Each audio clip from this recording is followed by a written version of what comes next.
Docking 101. And that's always, if not a good learning opportunity, but a refresher.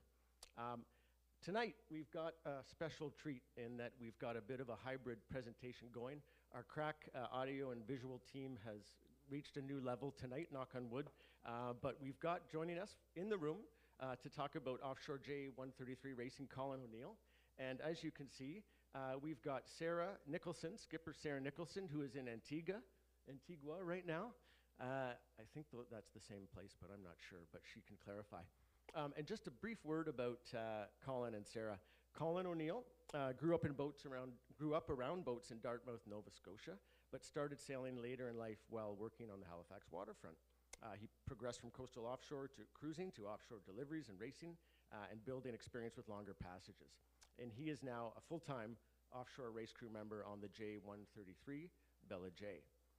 Sarah Nicholson, skipper Sarah Nicholson, is an engineer and sailor from New Brunswick, and she recently skippered the J133 Bella J in the 2024 Newport to Bermuda race. I hope we'll hear a little bit about that, maybe.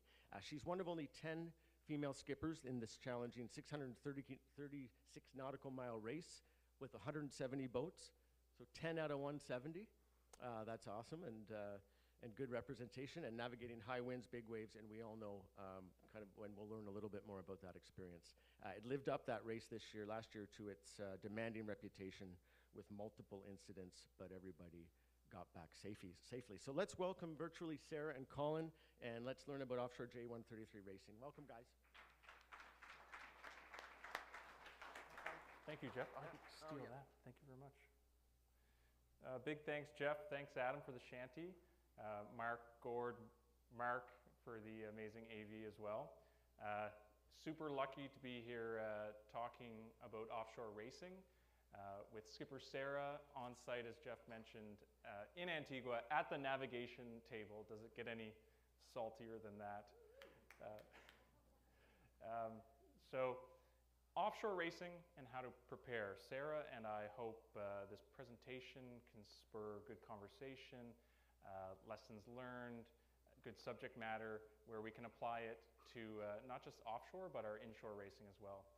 As we know, Nepean Sailing Club has a super busy race schedule, highly competitive May through October, and I'm personally lucky to race with such boats as Echo Beach with Mike, who's heavily involved with that April sail program that we heard about, Dominic, Martin Rudder, we all know Hugh Moran.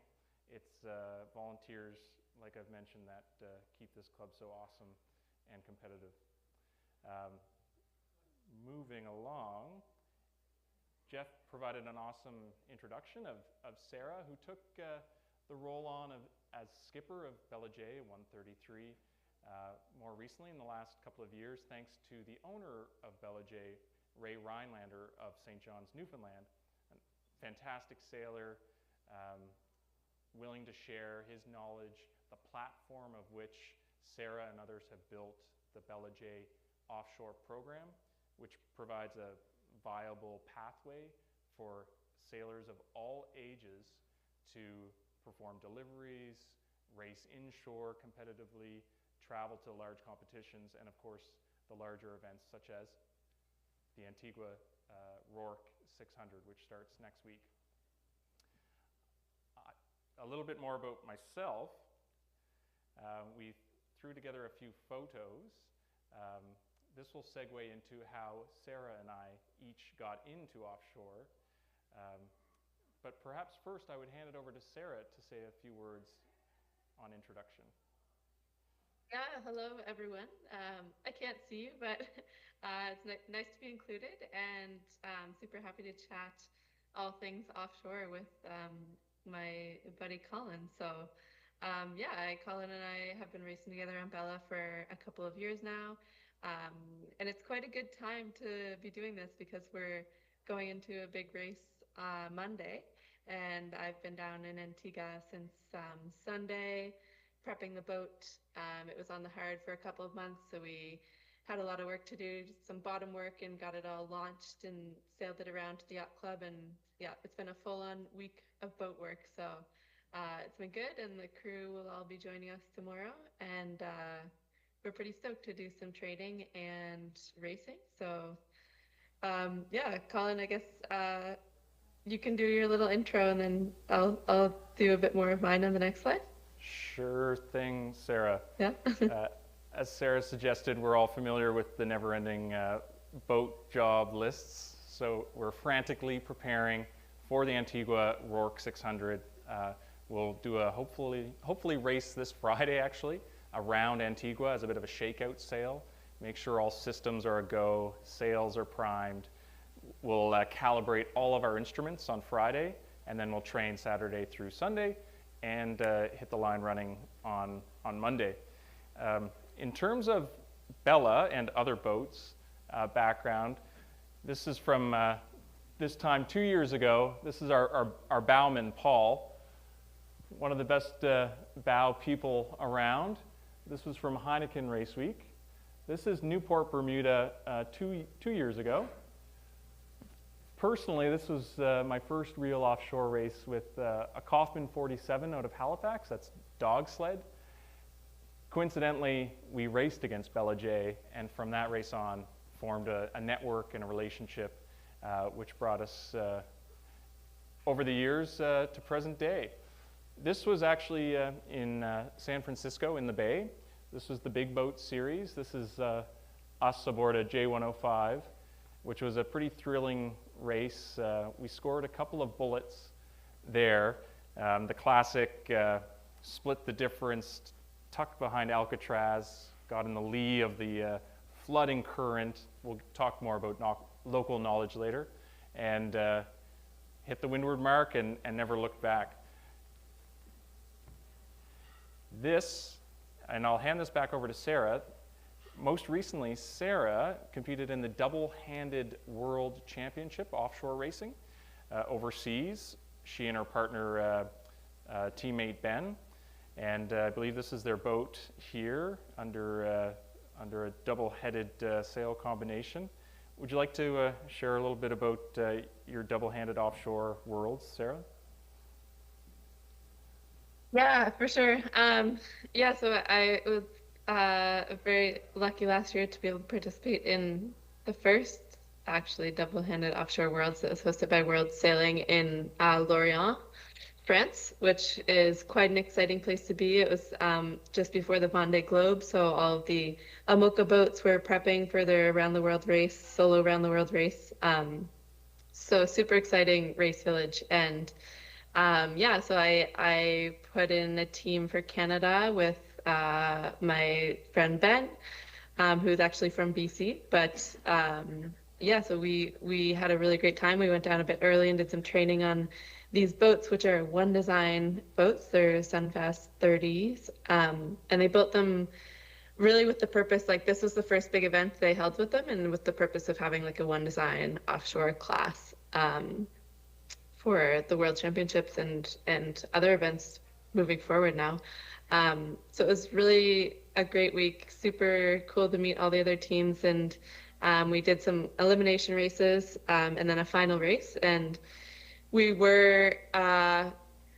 did make it to the final race. So there were 22 teams in total, and then the top 10 teams made it to the final race. So we participated in that, and it was pretty surreal because we both definitely, like, we hadn't sailed together before that week really much, and so we kind of just threw it all in and gave it our best, and we finished 8th of 22 teams, which we were pretty stoked about, and we had a blast. And the boats are really fun, planing, fast little boats. It was a wet race, but super fun. Yeah, so that was a really great experience, and it's been good to kick off. Like, I've been doing a lot more double-handed racing in the last year, I guess, really. So it's been good, and I hope to continue with more. I'm planning to do the Fastnet this year, double-handed with a friend on a Sunfast 3200. So yeah, it's exciting stuff for sure. Thanks, Sarah. It was an awesome race to follow along with online through the Yellow Brick Tracker, as many of us do, I'm sure, whether Vendée, Fastnet, Sydney Hobart. It was an awesome event, which segues us into getting involved in offshore sailing. Everybody goes about it in somewhat different ways. Myself personally, as Jeff suggested, I was late to sailing. I was working around boats. I figured, how am I going to excel this learning curve? I bought 1973 Mirage 24, one of the best and worst investments I've ever made. Quickly fixed it up, got it in the water, did my best to learn from those around me, just like here in the yard at Nepean or on the docks. I took every opportunity I could to get on the water, racing locally, and then traveling, etc. Held onto the boat for two seasons, and I do not regret buying that boat in the slightest, despite all the work. Sarah, perhaps you could shed some light on your entry into sailing and then offshore. For sure. I kind of grew up sailing dinghies in New Brunswick. I grew up in New Brunswick. So I sailed 420s and lasers, a little bit of 29er.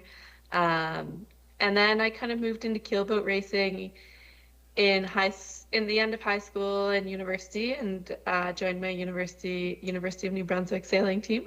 And we had a keelboat that someone had donated to us, so that was really fun to race that with my friends, and it kind of got me hooked. And then I moved to Dalhousie University in Halifax for my master's and started racing more. I'd been racing on some FAR 30s and that kind of thing in New Brunswick, so I started kind of club racing more in Halifax on a ton of different boats, and then found Bella J, which they were looking for crew for kind of a coastal race, and I hopped on with them, and it kind of one thing led to another, and they did a lot of offshore stuff, so I started joining them for more offshore stuff, and my first big offshore with them was Newport, Bermuda in 2022, which was a blast and a big learning curve for me, for sure, but it was really good. I did a lot of kind of deliveries during my master's. My prof was pretty loose with my hours, so I got my work done and did a lot of sailing, which was really awesome. So I got a lot of miles done during those years, and then I was lucky enough to kind of take the Bella J team down to the Caribbean in 2023. So I organized the delivery down and did the delivery down, and then organized kind of the whole racing circuit down here. So if you're not familiar with it, there's a massive racing circuit down here that kind of every few weeks there's a race week, basically. So there's Grenada race week and Barbados race week, and then the Royal Caribbean 600, Heineken race week, St. Bart's. Anyways, the list goes on. It's never ending. So we did a good number of those races in 2023, and that was an amazing experience. Just learned so much, got so many miles under my belt, and developed a really great network. And I really got hooked on the sailing thing. And by that, when I finished kind of my year, I spent a year sailing basically in 2023. And when I finished that year, I did finally actually go get a real job in my field, which is engineering. So I work now for North Technology Group, which is the company that owns North Sails, but they also own a lot of other companies, including some spar building companies. So I work now, I worked last year at Hall Spars in the Netherlands, which we build all custom carbon masts and booms. And now I work at Southern Spars, also owned by North Technology Group. And we're working on building some really big rigs for actually some super yachts, but also some wind-powered cargo vessels. So that is pretty new and exciting, and it's a bit of a startup vibe on that end. So and yeah, Sarah, here I am, and still sailing as much as I can. And speaking of big rigs, throwing it to the audience here and the live stream at home, coming quickly back to the start of the Antigua 600 2 years ago, quiz for the audience. What's wrong with this photo? What would you do differently in this situation? Shortly after the start, clearly upwind, some wave action. Something's off about that photo, and I find it funny.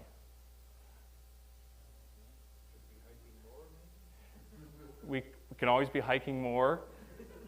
Absolutely. It's not abundantly clear, but the jib halyard tension is pretty funny. We're a little. It's got a little curve, yeah. It always strikes me as funny. So you've heard about how we've built into offshore sailing, and we want this presentation and the guide to our preparation for offshore racing to serve everyone, to serve the sailing programs. Often it's difficult to bridge the gap between inshore racing and offshore racing. Or how do you keep dinghy sailors in the sport longer? With keelboat racing and programs like this, we think is a real viable option.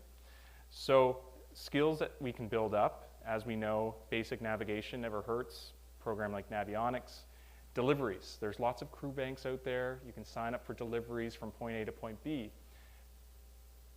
Grow in duration, passages or races, and you can log your sailing trips, whether unofficially or officially. Many don't know that you can get a Transport Canada logbook and clock all of your miles for every passage, every race, as long as the owner of that vessel, private or commercial, signs off on it. And those accrued hours could then afford someone the opportunity to challenge exams and get certain licenses, or charter their own boats for races or cruising. So build that resume up is a huge suggestion. Networking, as we all know, is key. And when it comes to offshore, a versatile sailor goes a long way. We'll get more into it, but multi-role sailing from the pointy end right through the transom, all roles are important offshore. So I'll cue us up for how we break down our preparation for an offshore race, and that's from a bottom-up approach: safety, crew preparation, boat prep, and of course the final race preparation. Once again, it's a triangle. We all know the boat jobs, the safety considerations, getting the boat to the race, insurance, provisioning for the race, all of the equipment, super important, and then culminating with the race itself. We're going to run through safety quickly and how we navigate safety. Disclaimer, we're not safety offshore experts, but this is based on protocols, experience, and official standards offshore. Sarah's quite familiar with the offshore racing standards, and I will throw it over to you quickly. Yeah, so World Sailing has some offshore safety regulations that they've put in place for different races. So, for example, the Caribbean 600 that we're about to do is considered a Category 3 race. So it means that when we race this race, we have to go through all the Category 3 regulations and make sure that our boat is suitable for everything and we have all the gear on board required. And then we get a safety inspection before the race to make sure that we're compliant with everything. So it kind of goes through everything. It starts with the stability of your vessel, the structure of it to make sure it's structurally sound, and then it goes down to everything about like personal gear, all the life jackets, and maybe if you have like a personal locator beacon required, that kind of thing. And then all of the gear that you need, like buckets and fire extinguishers, and there's a long list, but there's basically different categories. So Cat 0 to Cat 4, I believe. And a Cat 0 race, maybe actually, Colin, we can flip to the next slide. So a Cat 0 race would be considered like a transatlantic race or an around the world race. So those safety requirements are really quite high. and oftentimes boats are built to that purpose or need to be modified to meet like certain stability requirements and that kind of thing, um, to meet those, because they're quite intense safety regulations, as they should be. And then a Category 1 race, for example, the Newport Bermuda race, which we do quite often, because it's I think out of helicopter range, which I think is 200 nautical miles offshore. Then you get another kind of layer of safety regulations, because, example, your life raft needs like a plus 24-hour pack. So if you'll be in the life raft potentially for more than 24 hours, so then you have a separate pack and that sort of thing. And then Category 2 races would be, yeah, extended duration, like Marblehead to Halifax, where it's like a decent length race, maybe over 300 miles or something, but you're not necessarily far from shoreline. You're within like a helicopter range rescue. So that's still some stringent requirements, but less so. And then Category 3 is where you're, yeah, in open water, but close to shoreline. You're probably within rescue, reasonable rescue distance. So that's kind of how we prepare, like, depending on the race. They send out, okay, this is a Category 3 race, so you have to meet all of the Category 3 safety requirements. And then we kind of go through a checklist, get everything laid out, do our safety inspection, get it all set up, and yeah, move along. Thanks, Sarah. Needless to say, we consider safety the foundation of success in offshore racing. You can't get to the start line if you have an injured crew or otherwise. So we certainly consider safety paramount. And we also feel with training and practice and response times, we can react for those situations much faster. Here we have Simon, another one of our crew members, checking in on his spin lock. This is the recent standard, most recent standard in offshore sailing. You need your spray hood, your inflatable, your harness with a 2-point tether. Very important. And you wouldn't, another reason you wouldn't make it to the start line if you didn't check all of those safety boxes upon inspection. We captured some of our key points. We always do briefings before a race and after a race. I'm sure we've all been on boats where the briefing occurs afterwards, but sometimes you're too busy to talk before the race, but sometimes before the race might even be more important. Try to practice effective communication.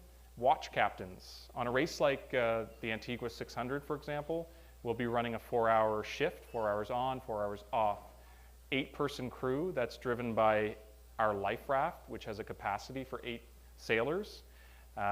That's usually the restrictive consideration for some boats. Maybe they have a 12-person life raft. You could race Bella J with 12 people, a little crammed down below, but 8 is more than enough to effectively race it offshore. And once again, capacity of the life raft. We always conduct crew overboard drills before the race. We have all the required safety gear and practice sailing in various conditions. Clipping in can't be understated. So when you have your life vest on with your harness, your tether, especially overnight, you're always clipping into a hard point before you leave down below. Before you leave the companionway, you're clipping into that hard point in the event the boat gets a rogue wave, an awkward roll, or a failure, a sail failure, etc., and you get pitched. We run jack lines the circumference of the boat, and we make sure to keep those jack lines, a webbed material, always accessible. Routine safety checks, also very important. You have to be accountable for your own gear. Every offshore boat is equipped with a go bag or a ditch bag, whatever you like to call it. It needs to be accessible. It has your rations in it, a VHF, preferably an EPIRB transponder, and that needs to be ready to go. So if sails find their way on top of it, it's always a priority for us to have that go bag accessible in the event we need to leave the boat quickly and and enter that life raft. Jack lines I mentioned were always tethered, particularly overnight, and before you take one hard point off, you're into your next one. Always thinking 2 steps ahead. We do safety rounds on every crew shift, every rotation, and you're checking your through hauls, the bilge for obvious reasons, any rigging issues, and chafe points of lines, of any chafe points. Rarely do we go up the mast while underway unless we have cause to go up. That's a safety consideration as well. Safe crew are the best crew. Offshore, even inshore, dehydration, sun fatigue, we try to keep a good handle on that. People react differently. So once again, with an 8-person crew, if 2 are down with seasickness, that's a significant burden on the rest of the crew and a serious safety situation where we don't have the ability to get somebody off the boat in the event they need to be extracted. So we look out for each other. We have good first aid training. We have a good first aid kit, a lesson learned on our last Newport, Bermuda. Unfortunately, we had a fairly significant incident overnight. We were 24 hours out from Antigua. We were doing a sail change. The sail change went well. We had to run, I think we were going from a blast reacher head sail to a J2, our second biggest jib, and we had a stay sail up at the same time. The peel, or the sail change, went very well, but in redirecting one of our sheets, we had to run it from a winch to a cabin top winch, and one of our crew found themselves in the sheer bad luck, incredible sailor, wrong place, wrong time, coupled with bad luck, and their thumb was sucked into a winch under thousands of pounds of pressure. And they alerted us to this. And once again, overnight, dark, everybody's doing their job. Once again, redirected to the cabin top, wrong place, wrong time. Sucked into the winch.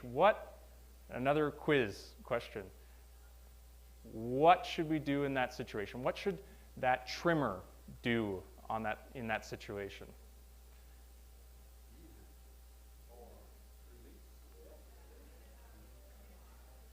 You might think, but because it was redirected, you actually wanted to grind on to get that hand out of there. And that's exactly what another crew member did to relieve that. So we handled the situation, we triaged, drugs were given, the damage wasn't too bad, and that thumb has made a full recovery. You'd be happy to know. We got them. That was reason enough to sail even harder at 24 hours out. We had paramedics on standby. We followed the protocol. We contacted, thanks to Sarah leading those talks, our navigator was on the radio ASAP, and we had a sat phone. We had all the required gear prepared to address that situation and continue the race. Really, continuing the race was nearly the only option, but our team member was very tough and made a full recovery. Sea courses, very helpful if you're getting offshore, survival at sea, life raft familiarization, not just the deployment, but how do I get into this thing? It really makes you more comfortable getting offshore when you know what to do, where the life raft is, how it works, and how is this rescue going to play out in the worst case scenario. I'm going to hand it back to Sarah for crew preparation, our next section. Yeah, thanks, Colin. Great safety talk. So, yeah, there's lots of different ways that we prepare as a crew. Unfortunately, these days we're all on Bella J, we're all a bit dispersed. So we're not necessarily doing your typical weekly training or something like that. But what we do is we try to, I guess you could say, mentally prepare and kind of train individually before a race. So things like, obviously we have a navigator role on our boat, so They're the ones doing most of the navigation, but we find it really valuable for everyone to be familiar with the softwares that we use, as well as knowing local knowledge and that kind of thing, um, so that we all kind of have an idea and we all can have a bit of an opinion on things. So we know, okay, like we're gonna maybe get lifted after this island, and we'll keep an eye out for that.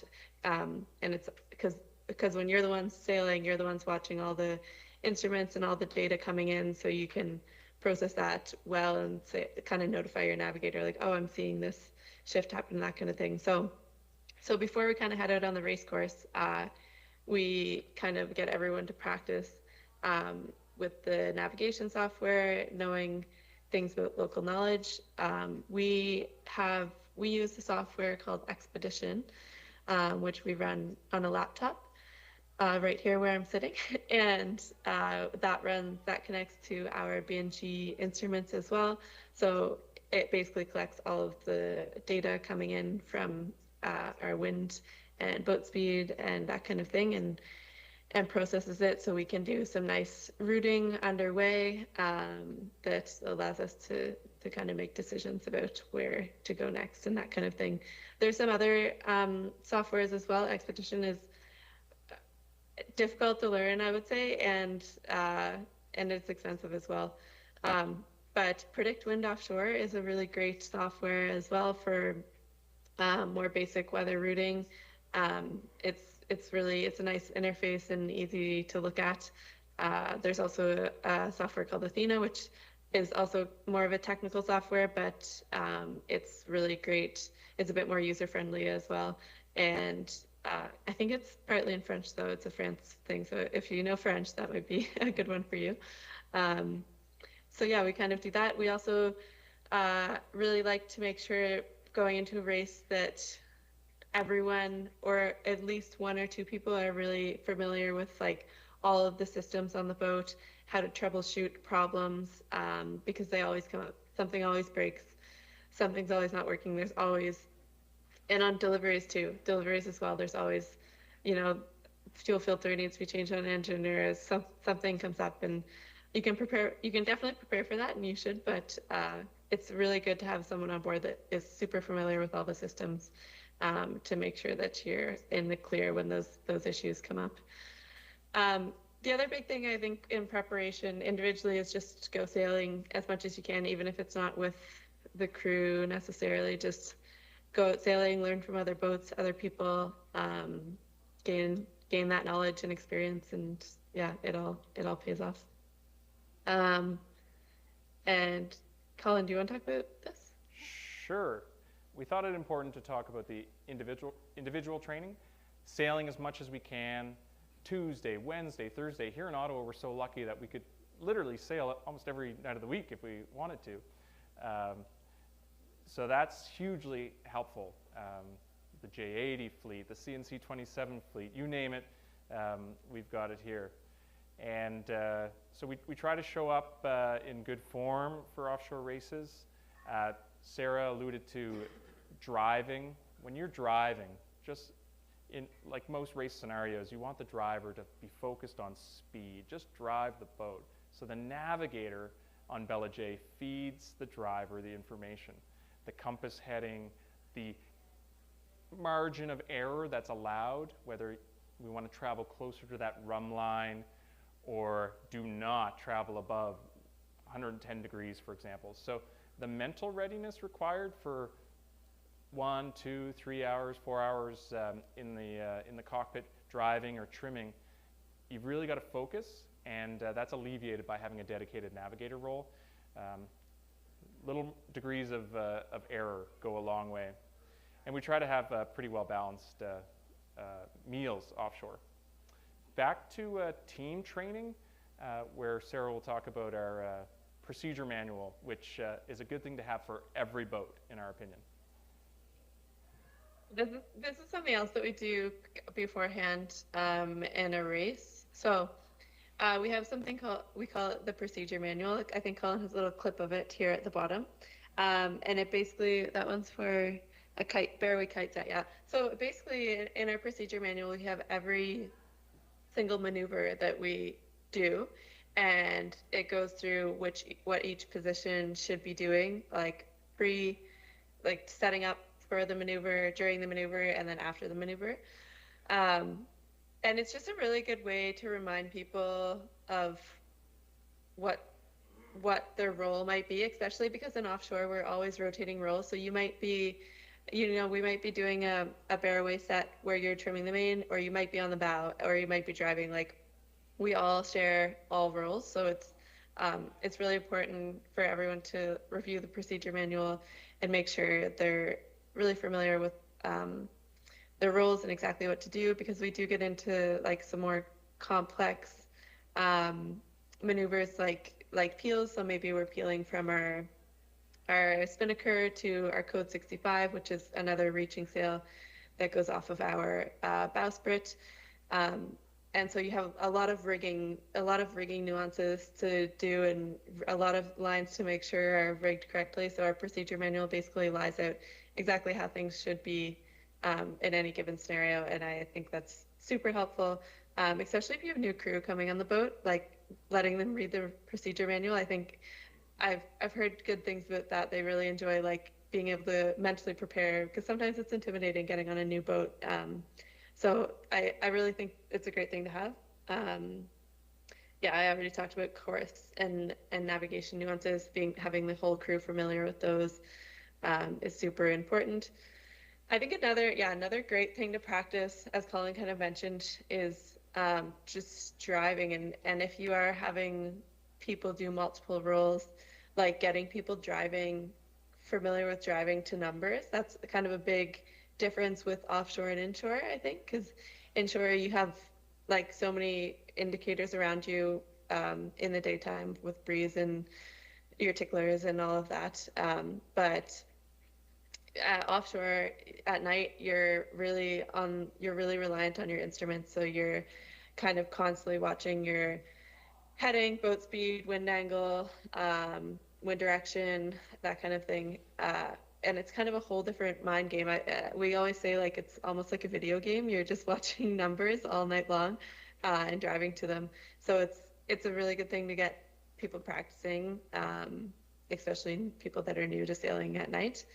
Yeah, and multi-role training. And this is an interesting one. So as I mentioned, we all do all roles on board, um, but not all offshore boats do. Don't like, if you want to get into offshore racing, but you're like, oh, I'm not very confident driving or something like that. Don't let that scare you, because some boats are actually more position driven. They would have like two drivers and two bow people and that kind of thing that always switch. But we really like having the versatility and getting people switched around. So yeah, it's great to get people trained on all parts of the boat, and it makes them better sailors too. Then they can hop on any boat and say, yeah, I'm pretty confident doing the bow, or yeah, I can trim the main, that kind of thing. So yeah, that's pretty well what we do for team training. And then of course, once we get to the race, we do some on the water training with practicing our maneuvers and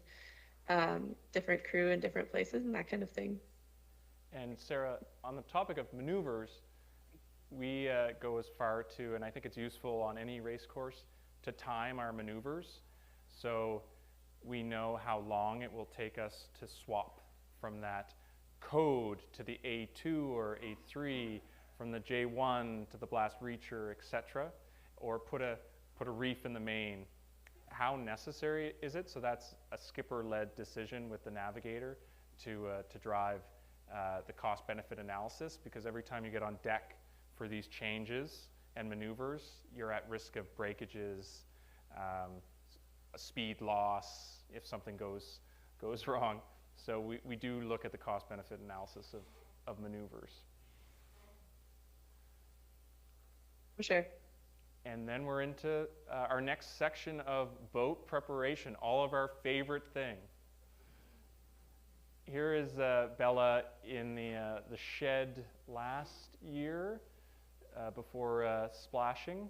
Had the keel joint refaired and a fresh bottom coat. So on the topic of boat preparation, we think a well-prepped boat means the crew can focus on racing. and not worrying about little things underway. So here we have, speaking of preparation, we mentioned chafe points earlier. This was Newport, Bermuda in 2022, and one of the halyards, the upper spinnaker halyard, failed. It went. Spinnaker was recovered. As it was the upper, the main had to come down to allow, I think that's probably Simon up there, and Paul supporting down below, sending 2 people up the mast, no mainsail. That's not fast. Had we been a little more thorough in our chafe points and our halyard maintenance, maybe it could have been avoided. Maybe it was a freak accident. In theory. Here's a fatigued mainsail, also aboard Bella. We're hard on sails. You can't prevent a fatigue sail is going to go when it goes, but that is also not fast. That's the offshore race just out of Halifax, the White Point, I believe. And we've got more maintenance items here. Sarah doing some winch maintenance with Ryan, Grace doing a wet sand at the bottom, and our bow people up the mast again. Safety inspection can't be understated. Through hulls, can the valves, are they functional? When we're ramping off waves, many of our boats have, the head in towards the V-berth. So is that through valve at risk of back pressure when it crashes into that next wave? And is that hose going to come flying off? Maybe. So it's kind of preventative tasks such as closing the valve every time to prevent that situation before it arises. Bilge pumps are good, but they can't keep up with that much water coming in. Standing rigging, we do inspections before every race. Running rigging, back to the halyards, the sheets, etc. Hardware, clutches, winches, steering gear. We often forget about our steering gear. Good to check that every season, especially before big races. Sail care, very important. And we run through our electronics and our systems. Thanks to Sarah, we realized one of our B&G monitors is down. Mike has lent us a device that will be our backup system. Thank you, Mike. And back to Sarah for a very important section on rating, polars, and sailing to the boat's potential. So I'm sure a lot of you are familiar with ratings. I'm not sure which rating system you use up there, but there's lots of them around. In Nova Scotia, we use PERF locally, and then we use a rating system called ORR for Newport, Bermuda. We use ORC for some races. This Caribbean 600 race is under the IRC rating rule. So there's lots of different systems. They all work a little bit differently. Different rules affect how you rate and how your boat is measured and that sort of thing. So rating is an important aspect, although oftentimes it's not something you can change with the boat you have, but maybe if you're buying new sails or that kind of thing, you can change your sail area, your number of sails you carry, and that sort of thing to try to improve your rating. It's unfortunately all a bit of a game, although they should, at the end of the day, give you an accurate rating that represents how fast your boat truly sails. Picking the right sail inventory for the race is also very critical, because, for example, in our IRC rating, you count the number of head sails and the number of spinnakers that you carry, and that affects your rating. So if you only carry 2 head sails and 2 spinnakers, you would have a better rating or a slower rating than someone that carried 4 head sails and 4 spinnakers. So making those decisions of which sails to carry based on predicted weather and predicted points of sail, that can really make or break your rating. polars, every boat should have kind of a manufacturer's polar with the expected boat speeds at different angles. And we like to practice sailing to those polars. So I'm sure a lot of you have your polar chart that you hopefully put in your cockpit. And then, so if you're, say, going upwind in 15 knots, your trimmer can look at your polar chart and say, okay, we should be going 6.5 knots or something like that. And then your driver is like, okay, we're not at 6.5, like let's adjust some things. And everyone's kind of working to reach those polars and your maximum possible speed. Yeah, so having your polars and your sail chart, which basically shows you at which angles and which wind speeds, which sails you should have up, is super helpful for the crew. And even if you think you kind of know, oh, I should be going this fast or I should have this sail chart up, it's just good to have the information there to double check, and it really keeps you in a performance mindset, I guess. So yeah, super critical to have those things working. Thanks, Sarah. Yeah, I guess a little bit more on polar. So we, for example, track all of our races in our expedition navigation software. And then we kind of analyze that data afterwards. It collects data every like 0.2 seconds or something. So there's tons of data points after you come racing. It all comes out in this big Excel file. And so you can kind of analyze that. And we do analyze that and then adjust our polars according to how you think that if that data is valuable. Usually your polars are based on like flat water sailing. So if you are on a flat water day and you think like you have good quality data, you can kind of use that to justify and validate your polars and make some adjustments as need be. But also you can kind of develop other sets of polars. For example, if you're like a wavy upwind polar, if you're in a lot of chop, and of course you're going to be going slower, so then it's nice to have that as well. And maybe you won't have it posted up on the cockpit, but your navigator might have it plugged into their navigation software instead to help justify your speeds at different sailing conditions. And to Sarah's point there, here's an example of our expedition software can overlay the conditions and our heading to spit out the suggested sail combinations, which Sarah is super familiar with.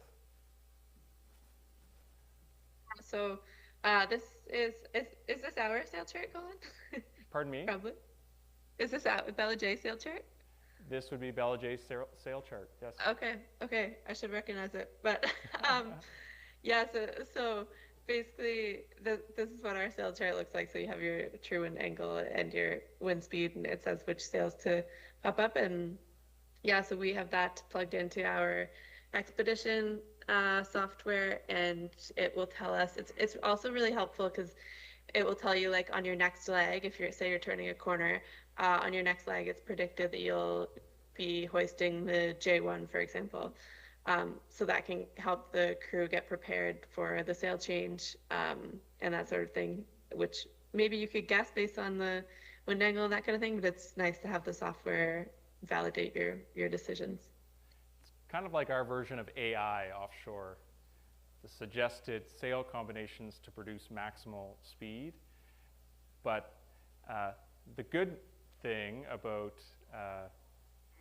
sail charts, polars, leveraging that technology, you're doing exactly what you should. The bad part is the navigator or the person with access to all this data can really keep you honest. We're all guilty, or at least I am, of we've all been in that situation. Oh, how about that wind shift, or geez, the speed really plummeted there, or conditions changed. Most times they didn't change, and our navigator can quickly tell us, hey, you're 2 degrees off course, or we should be going faster. So you really do have to stay on your toes and not take anything personally when you're at the wheel or trimming. It's good to have this data readily available. And he, in this case, our navigator, David, certainly leverages information and strong communication, which leads us into the final race preparation. We used Antigua as our example, where we'll be launching from St. John's, where Sarah currently is. We'll head up around, we'll come below Nevis, head northwest around St. Bart's, a little zigzag around St. Martin, and then we're due south. So we need to plan for all of these maneuvers, all of these turns, the weather. So between our software, our sail selection that Sarah referenced, we're into final race preparation. And the navigator role is super key in all of that. And a little bit more on our navigator role from Sarah.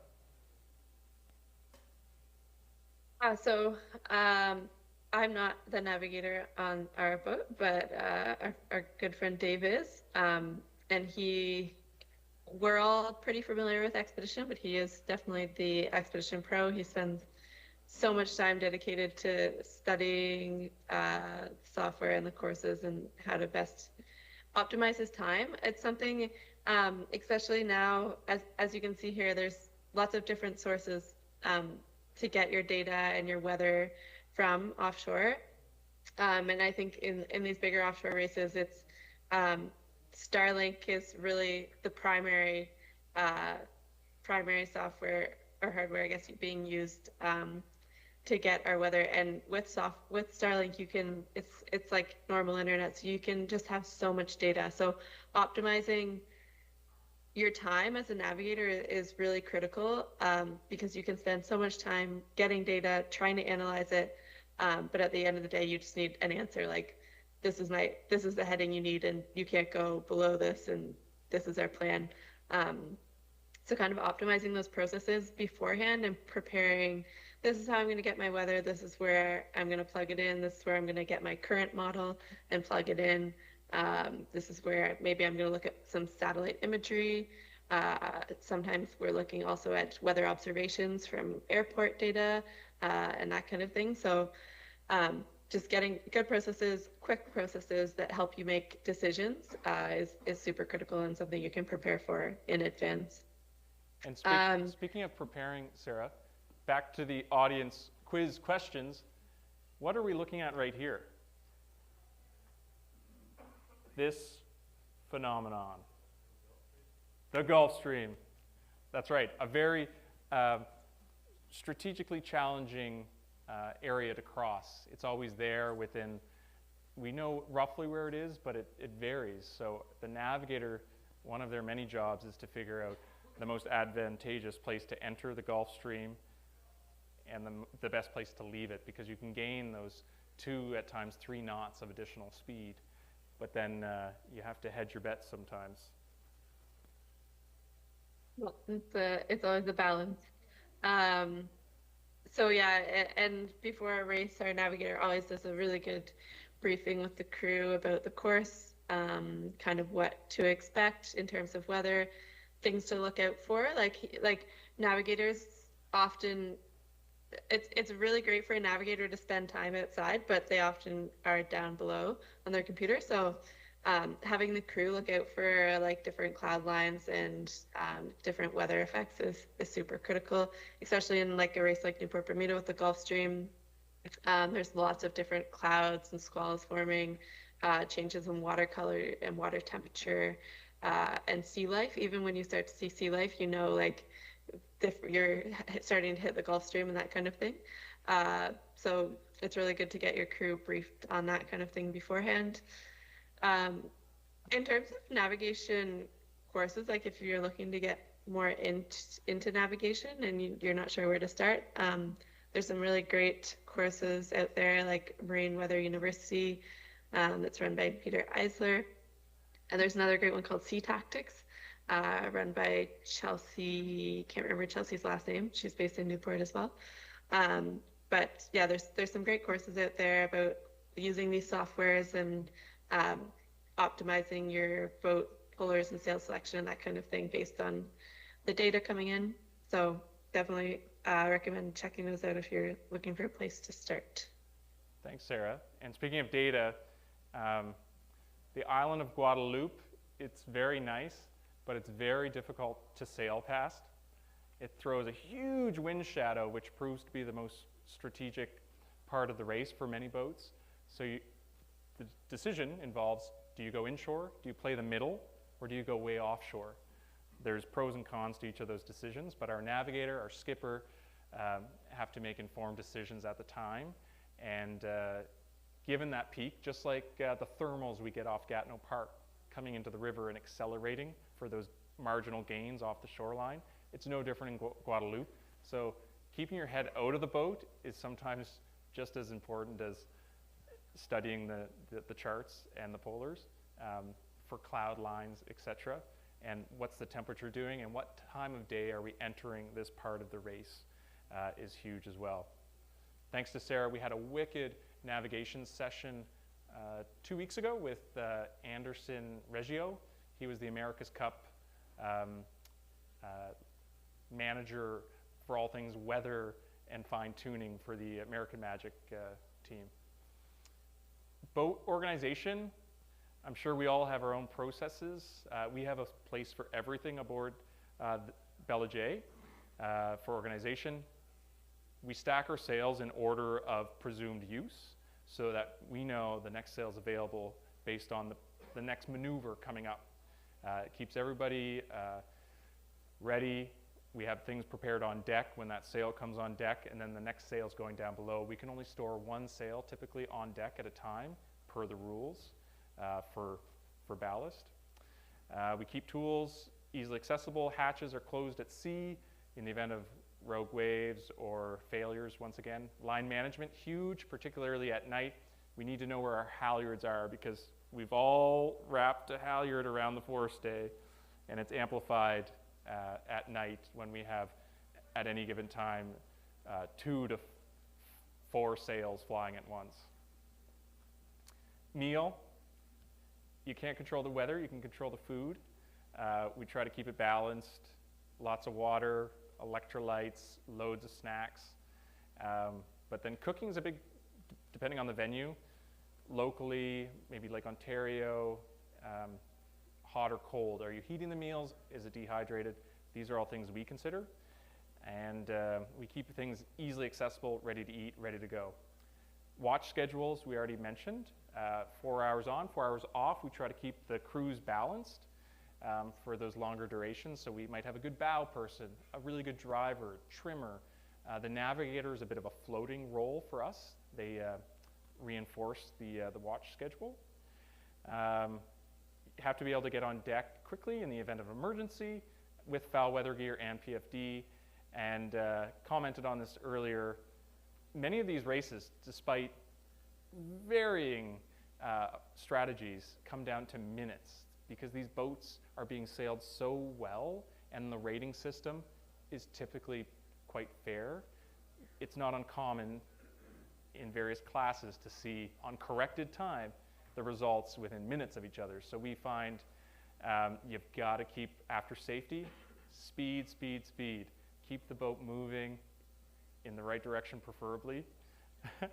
It's not always VMG, but VMG, velocity made good, is typically your best friend. Try to get to where you're going as fast as possible. And those are decisions driven by Sarah. And then, of course, how hard do you push the boat, the equipment, and the crew? Do you want a little front end loaded to get that lead at risk of breaking something or the crew being overworked? Do you kind of moderate it throughout or push hard at the end? These are all decisions that have to be made based on the conditions and the crew you have on board. We've entered a Q&A. Maybe I'd throw it back to Sarah for any final remarks before we open up the floor to any questions, comments, etc. I think that was good sum up, Colin. And yeah, I think I love offshore racing, and I hope that this might inspire some of you to get more involved and get on some longer pastures and push yourselves a bit. Sometimes we say these offshore races are type 2 fun, so it's maybe not fun in the moment sometimes, but afterwards it's really rewarding, and you look back and with only fond memories, you forget all of the bad memories. So it can be type 2 fun, but it's really rewarding and a lot of fun. And with a good crew, you can make some really great memories, and just it's just a blast. Well said.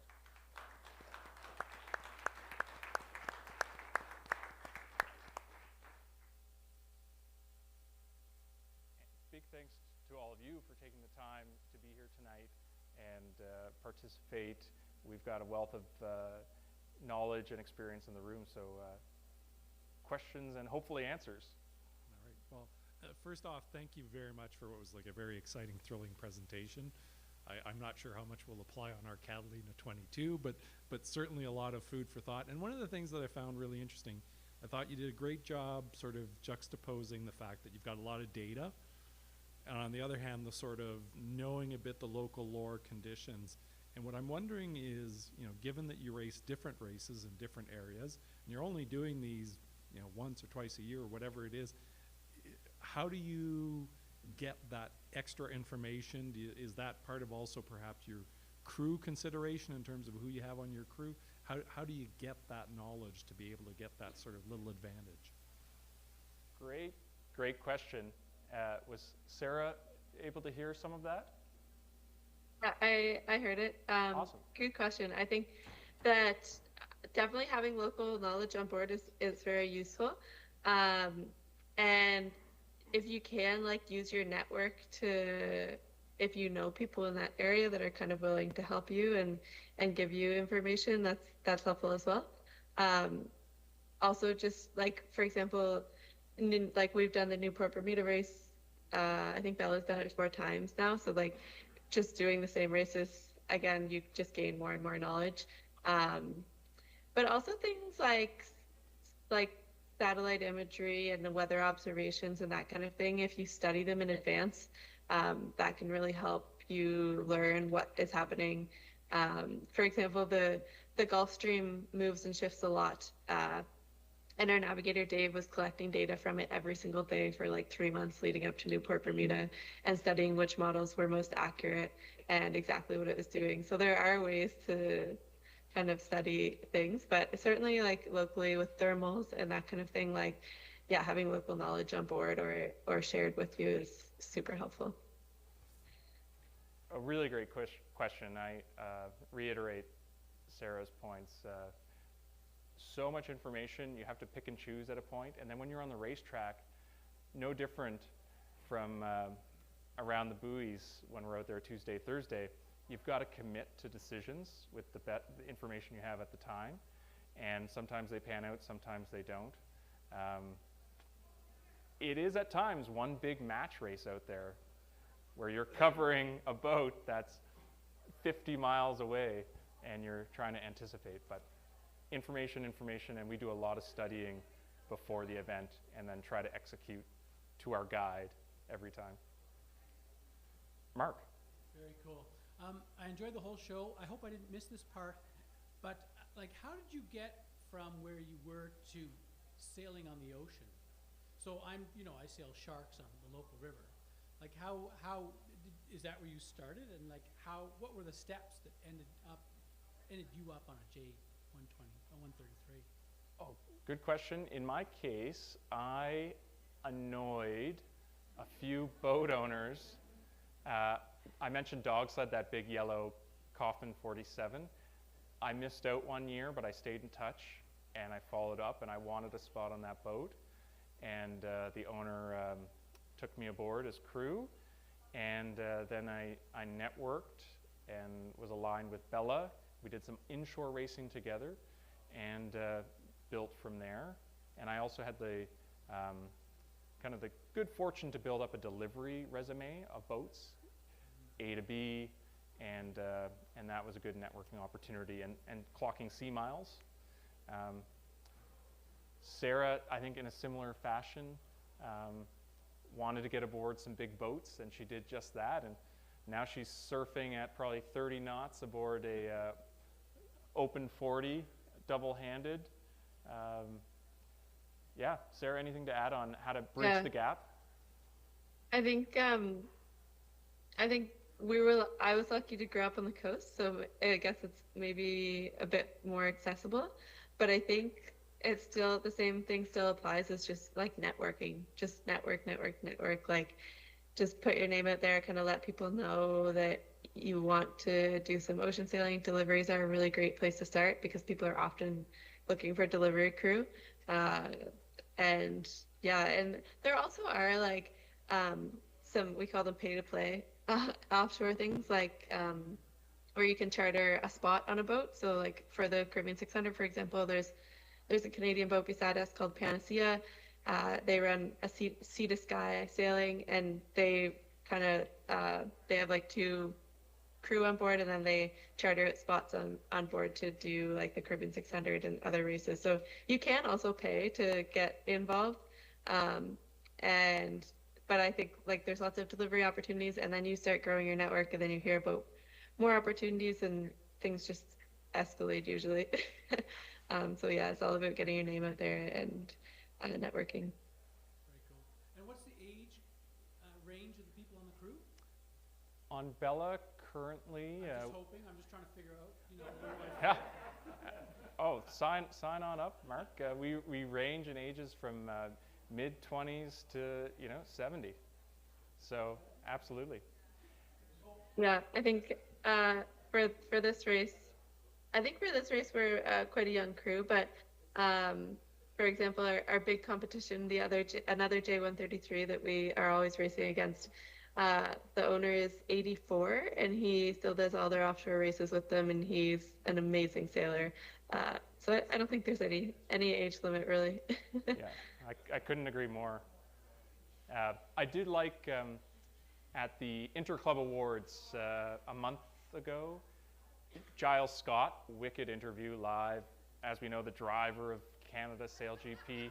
He put it so well that speed, as we all know, is so relative on the water, whether we're trying to break 20 knots on Bella J surfing a wave, or breaking 13 on a J80 with Mike at the tiller. You're on the fence of control. Speed's all relative, so I really loved how Giles put that. Speaking of Mike, the punchline to that story goes, we were out on that Tuesday night, and we achieved the boat speed record. Dom was so upset. Because he wasn't on the boat, he was devastated. But a couple months later, at the North Americans, he was on the boat, and we beat that speed by 1.1 knot. So Dom gets the trophy for the fastest that boat's ever sailed, and that makes my life a lot easier. Anyway, the question I have, as some of you might know, I am the sail training director here at the Nepean Sailing Club, and we're always talking about what's next for the keeners. So we got a lot of great sailors. Our high performance race team is feared in Ontario. So we got a lot of great sailors. They age out of the sailing program at around 17 to 19. And then some of them come back as sailing instructors, and they age out around 25. How would it be possible to set up some sort of connection venue for that group to get into this kind of stuff? And how could we do that? And I know I'm putting you on the spot. I'm just trying to plant a seed. well, I think it's a great conversation, and I think the program, Bella's not alone. There are other large keel boats out east, out west, abroad, that take on young sailors or mature sailors who have limited offshore experience. So it's the delivery, it's the inshore mini race, and then the overnight race. It's a big jump. But Chester Race Week, for example, we should connect, because our network could potentially have a spot on a boat for inshore and mini offshore racing over a week, which presents a real opportunity for networking and building that sailing resume? I think it's a really good question and a really important question because it is the problem. We have so many like really talented dinghy racers, and they never seem to make the transition to keelboat racing, and that's like what we need to keep the sport alive in Canada, um, in my opinion. And I think like taking those young people on board and giving them a role. I mean, a lot of them are really great sailors. They have really great instincts. They come from dinghies. Maybe they're not as familiar with keelboats, and kind of the differences, like the whole winches and the bigger boats. But like honestly, oftentimes when we bring a dinghy sailor on board, we give them the main to trim because they know how to trim they know how to sail a laser, they know how to trim a main. It's this exact same thing. So I think it's like just giving them the opportunities to get on board keelboats and giving them roles and letting them make mistakes and learn, and then building their confidence. And I think oftentimes it just takes like one good experience too to really get them hooked. Like if they're on a fun boat with a fun crew and they're learning, then they often stick with it. Good, great points, Sarah. Hi, Debbie Reinhardt. Do the polars come from the sailmaker or from the boat builder? Polars definitely come from the sail makers, and then you could align with the boat's specifications, the hull speed, the rating. It's all factored. Would you comment on that, Sarah? Polars. Yeah, I actually think it's the boat manufacturers Okay. that usually develop the polars, and then your sail maker would develop your sail crossover chart, and then usually the polars, like the boat manufacturer's polars, often get changed a little bit as you start sailing your boat, and you might rig it a little bit differently or have different sail setups, so then you might change them a little bit as you learn your boat more. How many people, out of curiosity, have their polar chart laminated on their bulkhead? Mhm. Think about it. It's fun. It's fun. Echo does. Any other questions or comments? Thanks for your very nice presentation. I guess maybe a comment. It's because Nepean Sailing Club is not far from Lake Ontario, and was what you was citing as level 3 safety. That's also a good way to go for these more offshore distance with Lake Ontario 300 and 600. So the link, like what Mike was mentioning about the teenager and so on, look at the crew banks, because these boat owners, they're always looking for keeners to fill their crew, etc. And they also Kingston Yacht Club, and they also have these night sailing, so there are opportunities to do this kind of training.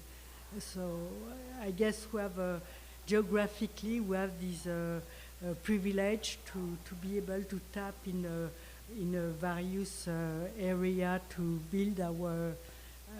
I know it's not sea. I recognize that sea it's another level, but at least a toe in the night racing and long distance offshore, even if it's between coasts. Oh, couldn't agree more. I think we're very lucky in Ottawa, within driving distance. We've got phenomenal sailing on the river, on Lac du Chien, and then the Lake Ontario potential is huge. The Lower 300, the Susan Hood, other big races are significant. James, J88, challenging Susan Hood and Lower 300 this year. Another great program for big lake sailing, and which is a perfect segue into offshore. And good point too about the crew banks. I hadn't mentioned is joining crew banks is a really great way to get get miles and get on boats too. I've had some great success with crew banks and as I've been living in Europe and the UK and that kind of thing. So yeah, definitely recommend joining crew banks. Thank you, Sarah. I think we've got Jeff wrapping up here. And, oops.